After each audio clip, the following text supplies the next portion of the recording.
참 예수님 사랑합니다.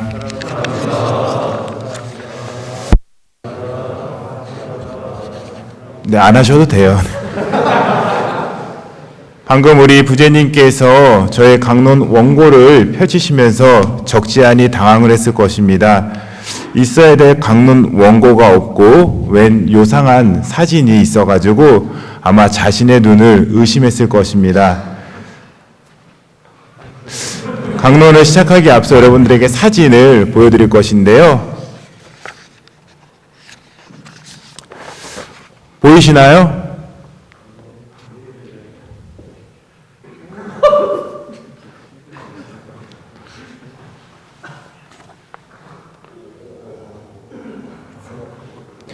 이게 누구인가요? 네, 바로 저의 모습입니다. 제가 이제 유학하고 있을 때 저의 모습입니다. 물론 지금은 흑역사라고 저는 기억하고 있지만 혹자는 저의 이 스타일을 보고 노인을 위한 나라는 없다. 혹시 아시나요? 여러분들 그 영화에 나오는 무서운 암살자, 집요하게 따라다니는 하비에르 바르뎀이라고도 하고, 또 혹자는 해리포터에 나오는 그 어떤 선생님 있잖아요. 저는 이름은 잘 모르겠습니다. 네, 그렇죠. 우리 대학원 2학년들이 저를 그렇게 평가했다고 합니다. 아무튼 근데 그때는 몰랐습니다. 저의 이 모습이 저는 나름 어울리는구나, 괜찮구나. 그래서 사실 이 사진도 학교에 가기 전 저희 기숙사에서 이제 엘리베이터를 타고 거울에 비친 제 모습을 보고 나름 괜찮네 하고 자아도취에 빠져서 찍었던 사진 한 컷이었습니다. 그렇지만 물론 이제 이 머리를 지속한다는 것은 어려웠습니다. 그래서 결국에는 논문 심사를 앞두고 과감하게 머리를 잘랐습니다. 근데 사실 제가 처음부터 이 머리를 고수했던 것은 아닙니다. 처음에 로마에 가서 이제 머리가 어느 정도 자랐고 이제 이발을 해야겠구나 해서 과감하게 로컬 미용실을 갔습니다. 이탈리아 미용사가 하는 곳이었는데요. 그때 저는 그냥 머리 좀 말도 잘 안 되니까 당시 제가 나름 어떤 사진을 하나 들고 와서 비슷하게 깎아달라고 했습니다. 그랬더니 저의 머리를 이렇게 깎아놨습니다.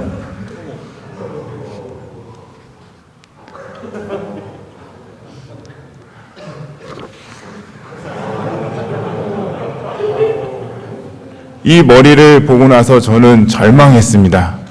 일명 그때 당시 기숙사 신부님들이 다 저를 보고 파인애플 컷이라고 머리가 파인애플처럼 이제 붕 떠가지고 옆은 없고, 근데 아직도 저는 선명하게 기억에 남는 것이 제 이 머리를 보고 매우 흐뭇해하던 그 이탈리아 미용사, 완벽하다고 자기 너무 머리 잘 잘랐다고 하면서 기뻐하던 그 모습이 떠오릅니다.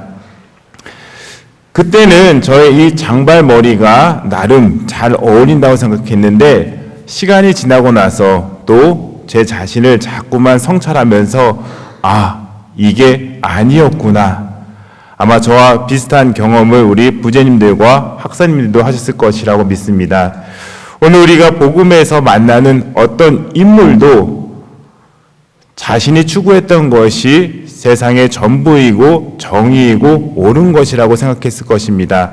하지만 그는 예수님을 만나는 그 순간, 물론 그 전에도 끊임없이 자신을 돌아봤을 것이죠. 그러면서 그는 무엇인가 잘못되었구나 라고 판단했을 것입니다. 오늘 복음의 자케오 이야기는 루카 복음의 고유 자료입니다. 이 일화는 착한 사마리아인의 비유와 함께 주님의 자비를 극명하게 드러내는 아름다운 이야기입니다.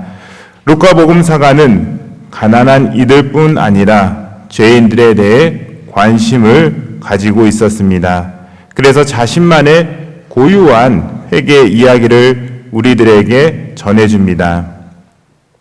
그는 예수님을 만나 회개한 죄인들의 이야기를 통해 그분이야말로 만민의 구원자이심을 분명히 전하고자 합니다.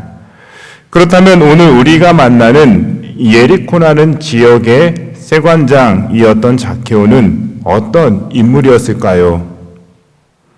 먼저 zakhe오가 살던 예리코는 요르단강 서쪽 사해 근처에 자리 잡은 오아시스 도시로 대추야자 열매와 발삼, 향유 등을 세계 시장에 내어 명성이 높고 교역량이 많은 곳이었습니다. 이곳에는 세관이 있었고 또한 수입 관세가 풍성하게 징수되는 곳이었습니다. 복음서는 이 zakhe오를 세관장이며 부자라 소개하고 있습니다. 세관장이라는 직책은 로마 제국의 위임을 받아 그 지방의 세관 업무를 총괄하던 사람입니다. 당시 세리들은 유다인들로부터 동포의 고열을 짜내는 매국노요, 죄인으로 취급받았습니다. 따라서 일반 세리도 아닌 세관장이었던 그는 구원에서 완전히 제외된 사람으로 단죄된 채 살아가야 하는 처지였습니다. 게다가 부자였던 그는 구원의 관점에서 불리한 조건이 하나 더 더해진 것이었습니다. zakhe오는 돈을 많이 벌어 부유했지만 결코 행복하지 않았습니다. 돈이라는 세상 속의 안정장치는 갖추었지만 그의 인생은 사랑과 기쁨 등의 행복의 범주 안에는 들지 못했습니다. 우리는 zakhe오를 통해서 단순히 부가 인생의 행복을 보장하지 않는다는 사실을 확인할 수 있습니다. 조금 뜬금없는 이야기이지만 우리는 자신의 의미대로 살아가고 있습니까? 자신의 주보 성인인 세례명처럼 살아가고 있습니까? 할아버지께서 지어주신 저의 이름은 부모님께 효도하고 법을 준수하며 베푸는 삶을 살라라는 의미입니다. 우리 정원죄 부제님은 이름이 어떤 의미인가요? 으뜸으로 있어라. 네, 알겠습니다. 그냥 물어봤습니다. zakhe오는 히브리어 자카이를 그리스어로 발음한 것으로 그 의미는 놀랍게도 깨끗한, 결백한이라는 뜻을 지닙니다. 하지만 그는 자신의 이름이 짓는 의미대로 전혀 살지 못했습니다. 부당한 방법으로 재물을 축적하며 어느새 죄인이라는 주홍 글씨를 새겨진 채 군중이 가할지도 모르는 위협 속에서 숨죽여 지냈습니다. 하지만 그런 그에게 천금 같은 기회가 찾아왔습니다. 바로 온 유다 지방에 소문이 난 예수님과의 만남이었습니다. 예수님과의 만남은 그저 단순한 우연이 아니었습니다. 분명 그는 끊임없이 자신의 내면을 바라보기 위해 노력했습니다. 현실에 안주하기를 원하는 유혹과 종교적 성실성 사이에 갈등하며 지속적으로 자아 성찰을 하였기에 그는 용기를 내어 예수님을 보기 위하여 앞질러 달려갈 수 있었습니다. 하지만 그는 군중에 가려 그리스도를 볼 수 없었습니다. 여기서 군중은 그의 죄를 상징합니다. 역설적이게도 그는 쓸모없는 열매를 맺는 돌 무화과 나무 위로 올라갑니다. 마치 그의 인생을 보여주는 것처럼 보이는 이 행동은 그가 부질없는 세속적인 탐욕에 집착하여 올라가기를 열망하는 모습이 그대로 투영됩니다. 하지만 예수님과 눈이 마주치는 그 순간 부질없는 높은 곳에서 내려가는 법과 함께 머무는 법을 깨우치게 됩니다. 여기서 내려가는 법은 바로 강생과 겸손 그리고 죽음의 길이며 함께 머무는 것은 주님 현존과 내주하심입니다.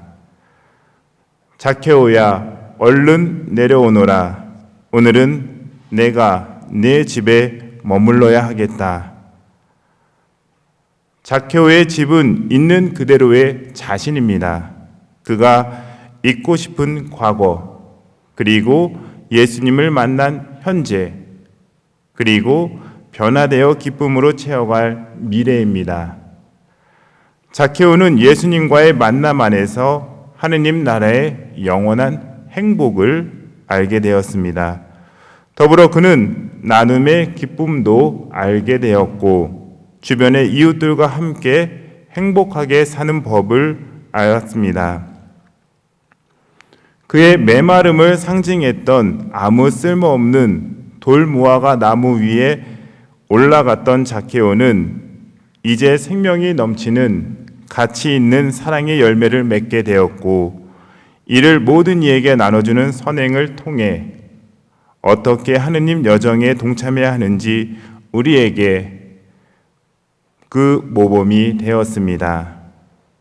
사랑하는 모짜리 형제 여러분, 예수님은 지금 이 순간 돌무화과 나무 위에 올라가 머뭇거리며 당신을 바라보고 있는 우리들을 부르십니다.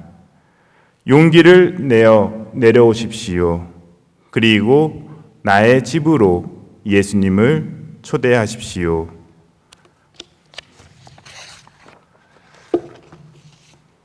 혹시 이 사진 원하시는 분들은 제가 사인해서 드리도록 하겠습니다.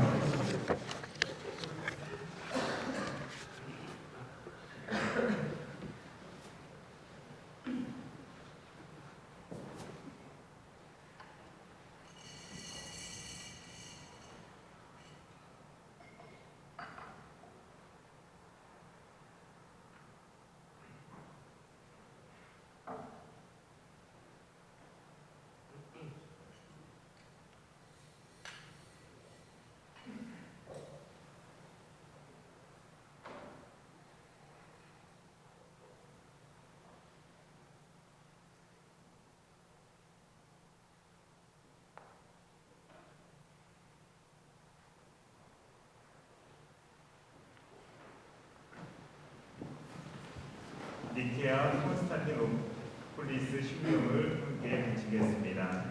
한 분이신 하느님은